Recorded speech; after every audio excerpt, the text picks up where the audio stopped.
I've always thought of Thanksgiving as a time for family, food, and a few awkward moments you laugh about later. But last year, it turned into something else entirely. A day that started with warmth and ended with me questioning what family even means. My name's Ethan, and this is how it all went down. It was a crisp November morning, the kind where the air bites your nose but the sun's still trying to convince you it's not winter yet. I was driving up to my Uncle Ray's house in upstate New York, my old pickup rattling along the highway with a pumpkin pie I'd baked. Yeah, baked, sitting on the passenger seat. I'm no chef, but I'd spent hours the night before wrestling with a recipe I found online, determined to bring something to the table that wasn't just a six-pack of beer. The pie was a little lopsided, but it smelled like victory. Uncle Ray's place was the family hub for holidays. He'd been hosting Thanksgiving since I was a kid, back when I'd run around his backyard with my cousins, dodging the adults' legs and stealing extra dinner rolls. Ray was my mom's older brother, a big guy with a laugh that could shake the walls and a temper that could do the same if you crossed him. He was the kind of man who'd give you the shirt off his back, but also tell you exactly how much it cost. This year, though, things felt different. My mom had passed away a couple of years ago, and it was my first Thanksgiving without her. I was 32, single, working a dead-end job at a hardware store, and honestly, I was just hoping for a day of normalcy. I pulled into Ray's driveway around noon, the gravel crunching under my tires. His house was a sprawling old thing, all wood siding and creaky porches, with a massive oak tree out front that had been there longer than any of us. Cars were already lined up, my cousins, aunts, uncles, and a few faces I didn't recognize. I grabbed the pie, adjusted my jacket, and headed inside, the smell of turkey and sage hitting me like a warm hug. "Ethan, my boy." Ray's voice boomed from the kitchen as I stepped through the door. He was wrestling a massive turkey out of the oven, his face red from the heat, and probably a couple of beers. "You bring that pie you were bragging about?" "Yeah, right here," I said, holding it up like a trophy. "Don't expect Michelin stars, but it's edible." He laughed, clapping me on the shoulder. "That's the spirit. Go put it with the rest of the desserts. Your Aunt Linda's already got a spread that could feed a small country." The living room was chaos in the best way. Kids running around, my cousin Jake arguing with his sister Sarah about football, and a few older relatives parked on the couch, already deep into stories about back in their day. I set the pie on a table groaning under the weight of casseroles, pies, and a questionable Jell-O mold that looked like it had been unearthed from the 70s. Everything felt familiar, like slipping into an old pair of boots. But there was this undercurrent, something I couldn't quite place. Maybe it was just me missing Mom, or maybe it was the way Ray kept glancing at me when he thought I wasn't looking. Dinner was served around 3 p.m., and we all crammed around the dining table, chairs dragged in from every corner of the house. Ray said grace, his voice steady but softer than usual, and we dug in. The food was incredible. Turkey so tender it fell apart, stuffing with just the right amount of spice, and my pie, which got a surprising number of compliments. For a while, it was perfect. Laughter, clinking glasses, stories about the time Jake tried to fix the lawnmower and set the garage on fire. But as the meal wound down, I noticed Ray getting quieter. He was nursing a glass of whiskey, staring at the table like it held some secret. "Hey, Ethan," he said suddenly, loud enough that the room hushed. "You got a minute after this? Need to talk to you about something." "Sure, Uncle Ray," I said, trying to keep it light. "What's up? You finally gonna teach me how to carve a turkey without butchering it?" He didn't laugh, just nodded and went back to his drink. My stomach twisted a little, but I brushed it off. Probably just some family business. Maybe he needed help with the house or something. After dinner, people started drifting to the living room for football or outside to smoke and catch up. I helped clear the table, stacking plates in the kitchen while Aunt Linda fussed over leftovers. Ray caught my eye and jerked his head toward the front door. "Come on," he said. "Outside." I followed him, grabbing my jacket. The air was colder now, the sun dipping low, casting long shadows across the yard. Ray didn't say anything at first, just leaned against the porch railing, lighting a cigarette. I stood there, hands in my pockets, waiting.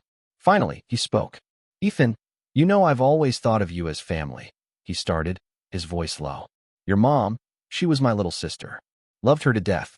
And you're her kid. That's always meant something." I nodded, confused. "Yeah, I know. You've always been good to me, Ray." He took a long drag. exhaling smoke into the chilly air. Thing is, I've been going through some stuff. Old papers, letters, things your mom left behind. And, well, there's something you need to know. My heart started pounding, though I didn't know why. What are we talking about here? He turned to face me, his eyes hard, but not unkind. Your dad. The guy you grew up thinking was your dad? He wasn't. The world tilted. I laughed, more out of shock than anything. What? Come on, Ray, don't mess with me. I'm not messing with you, he said, his voice steady. Your mom told me years ago. She had an affair, early on. Your dad, your real dad, is some guy she met at a bar in Albany. She never told him about you, and she made me swear not to say anything. But after she passed, I found a letter she wrote, explaining it all. I've been sitting on it, trying to figure out what to do. I couldn't breathe right.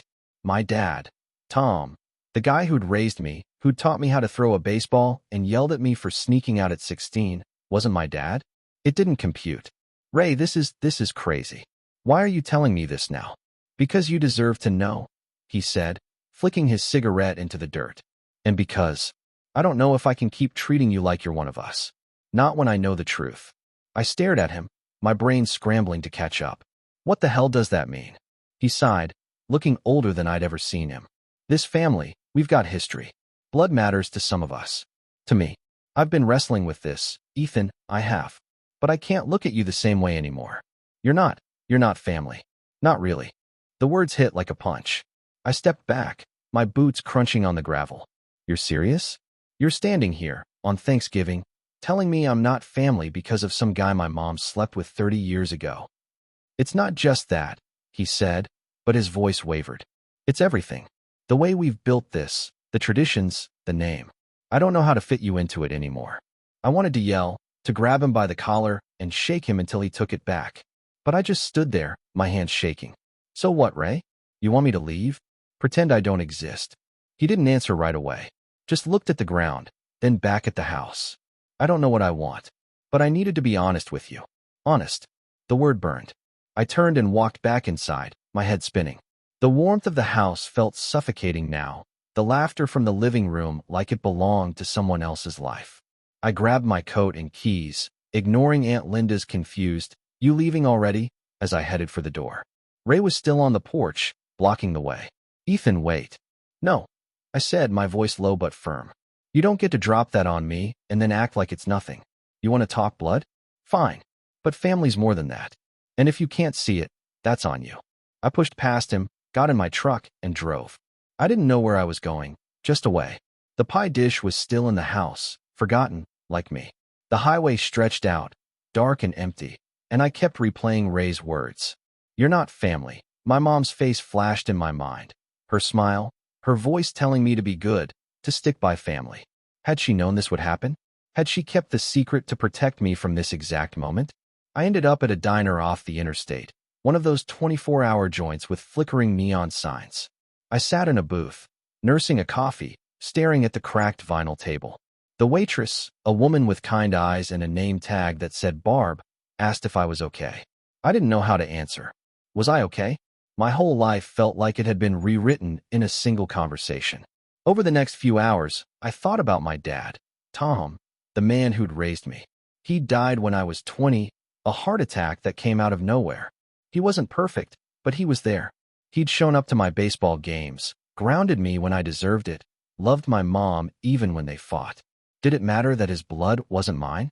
Did it change the way he'd looked at me, proud and annoyed and everything in between? I thought about Ray too. His words stung, but I could see the weight he was carrying. Maybe he thought he was protecting the family, keeping some sacred line intact. But he was wrong. Family isn't just blood. It's the people who show up, who sit through the bad times and laugh through the good. And I'd done that. I'd been there. By the time I left the diner, it was past midnight. The cold had settled in, and my breath fogged in the air. I drove back to my apartment, the pileless passenger seat a reminder of the day. I didn't sleep much that night. Instead, I pulled out an old photo album, one mom had kept. Pictures of me as a kid, grinning with missing teeth, Tom ruffling my hair, Ray in the background with that big laugh of his. It hurt to look at, but it also grounded me. This was my family, whether Ray liked it or not. The next morning, I called my cousin Jake. He picked up, groggy but concerned. You okay, man? You just disappeared last night. I told him everything. The affair, Ray's words, the way it felt like the ground had been pulled out from under me. Jake was quiet for a long time, then said, "That's bullshit. You're my brother, blood or not." Ray's being an idiot. Hearing that felt like a lifeline. Jake promised to talk to Ray, to try and make him see sense, but I told him not to bother. I needed time to figure out what this meant for me. Over the next few weeks, I reached out to other family members, Sarah, Aunt Linda, even my grandma, who was pushing 90 and still sharp as a tack. They all said the same thing. Ray was wrong. I was family. Always had been. I haven't seen Ray since that night. Part of me wants to confront him, to make him understand how much he hurt me. Part of me just wants to let it go, to build my own version of family with the people who see me for who I am. I'm still figuring it out. But one thing I know, blood doesn't make a family. Love does. Loyalty does. Showing up does. And I'm not done showing up.